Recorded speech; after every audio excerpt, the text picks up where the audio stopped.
मैं इस कंपोजिट विद्यालय उच्च प्राथमिक विद्यालय में एक सहायक अध्यापिका के पद पर कार्यरत हूँ। यहाँ पे सामाजिक विज्ञान में पढ़ाती हूँ कक्षा 5 तक। जैसा पहले था 10 वर्ष पहले, उसमें और अब में काफ़ी अंतर आया है। एक तो हमारे चेयरमैन साहब का इनका बहुत सहयोग रहा है। पहले यहाँ पे किसी भी कक्षा में फर्नीचर नहीं था, तो इनके सहयोग से हर कक्षा में फर्नीचर आ गया है। अब ठंड में, बरसात में बच्चे नीचे नहीं बैठते। दो तरीके के मतलब पिछड़ापन देखने को मिलता है। एक तो गांव है, गांव में पहले ही शिक्षा कम है।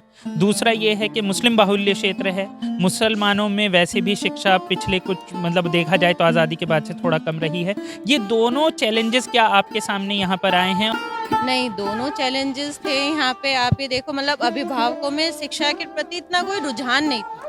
पिछले मैं कहूँ 10-15 सालों में काफ़ी कुछ बदला है कि भाई आप लगातार अभिभावकों से भी संपर्क है, हम लोगों का भी है, चेयरमैन साहब का भी है, सर के जो सभासद वगैरह हैं, सब मिलते-जुलते रहते हैं। तो मतलब उन्हें अवेयर किया जाता है कि शिक्षा बहुत ज़रूरी है हमारे जीवन में। उस चीज़ को कंसिडर करते हुए कि अब जो है तब के और अब के नामांकन में बहुत फ़र्क है। अब इस समय हमारे विद्यालय में 1150 बच्चे पंजीकृत हैं। इतने पूरे पुरकाजी में कहीं नहीं है। कक्षा 1 से लेके 8 तक है और इस साल तो ये पीएम श्री में भी आ गया है। तो पीएम श्री में आप ये सोचिए कि और मतलब इंफ्रास्ट्रक्चर का, बिल्डिंग का, सब चीज़ों का डेवलपमेंट होगा। जब हम स्कूल के अंदर गए, सरकारी स्कूल के अंदर निरीक्षण के लिए गए, क्योंकि चेयरमैन जो होता है वो शिक्षा समिति का अध्यक्ष भी होता है। तो दिसंबर के महीने में जब मैं सरकारी स्कूल के अंदर गया 2017 में, तो मैंने वहाँ जाकर देखा कि छोटे छोटे बच्चे वो ज़मीन पे नीचे टाट पे बैठे हुए हैं। सर्दी का मौसम है। वो स्थिति बड़ी मेरे लिए दुखद थी। हमने अपने बोर्ड के अंदर प्रस्ताव किया कि हमें वहाँ पर फर्नीचर देना है, लेकिन उस पे अधिकारियों ने ऊपर से रोक लगाई उस प्रस्ताव पर। कहा कि नहीं, इसके लिए तो शिक्षा विभाग है, शिक्षा विभाग देगा, आप तो नगर में विकास कार्यों के लिए करें। समझा हमने कानून को। वो ये था कि हमने सभी क्लासों के लिए फर्नीचर बनवाया और बच्चों को इस्तेमाल करने के लिए दिया।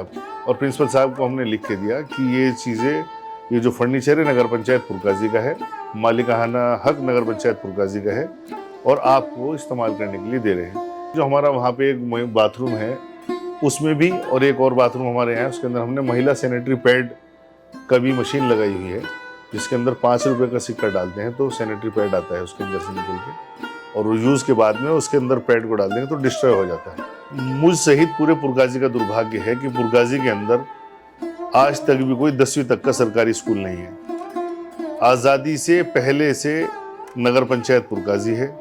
आज़ादी से पहले भी यहाँ पर एक जूनियर हाई स्कूल था, पहले से मिशन स्कूल बोलते थे। आज भी यही 8वीं तक का सरकारी स्कूल है। सरकारी सुविधाओं के नाम पर यहाँ कभी 8वीं से 10वीं तक का भी नहीं हो पाया। पीएम श्री योजना के तहत अब हमारा प्राथमिक विद्यालय आ चुका है और मुझे पूरी उम्मीद है कि पीएम श्री योजना के तहत उस स्कूल का जीर्णोद्धार होगा, अच्छे इसके अंदर सुविधाएं छात्र छात्राओं को मिलेगी।